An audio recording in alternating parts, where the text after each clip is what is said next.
Scientist ഒക്കെ പറയുന്നത് എന്താണെന്നറിയാവോ? നമ്മൾ മരണപ്പെട്ട് കഴിഞ്ഞാൽ വെറും 24 മണിക്കൂർ കൊണ്ട് തന്നെ ദുർഗന്ധം വരാൻ തുടങ്ങും. ആ അഴുകുന്ന ദുർഗന്ധത്തിൽ ആകർഷകരായിട്ട് ഒരുപാട് ഉറുമ്പുകളും കീടങ്ങളും പുഴുക്കളും ഒക്കെ വരും. അടക്കി 3-ാമത്തെ ദിവസം നമ്മുടെ മൂക്ക് ആദ്യം അഴുകാൻ തുടങ്ങും. 6-ാമത്തെ ദിവസം നഖങ്ങളൊക്കെ കൊഴിഞ്ഞു തുടങ്ങും.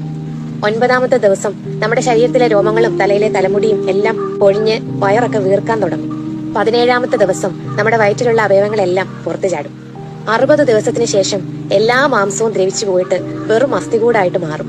90 ദിവസം ആകുമ്പോൾ അസ്ഥികൂടത്തിലെ എല്ലുകളെല്ലാം പരസ്പരം അകലാൻ തുടങ്ങും. 1 വർഷത്തിന് ശേഷം എല്ലാ അസ്ഥികളും മണ്ണിൽ അലിഞ്ഞു ചേരും.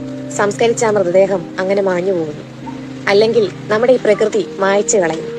എത്ര ശക്തിയും ബുദ്ധിയും അഭിമാനവും വെറുപ്പും ദേഷ്യവും എന്തൊക്കെയുണ്ടെന്ന് പറഞ്ഞാലും അതെല്ലാം ഈ മണ്ണിൽ നിന്ന് അലിഞ്ഞു പോവുകയാണ്. പിന്നെ നമ്മൾ എന്തിനാ മറ്റുള്ളവരെ പറ്റിച്ചും വഞ്ചിച്ചും വേദനപ്പെടുത്തിയും ഇങ്ങനെ ജീവിക്കുന്നത്? പോരാ എന്ന് ചിന്തിച്ച് ആർത്തിയോടെ സമ്പത്ത് വാരിക്കൂട്ടുന്നത്?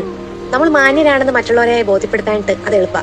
എന്നാ നമ്മുടെ മനസാക്ഷിയെ പറ്റിക്കാൻ പറ്റത്തില്ല. തലയോട്ടികളാകുന്നതിന് മുൻപ് സ്വയം ഒന്ന് ചിന്തിച്ചു നോക്കുക.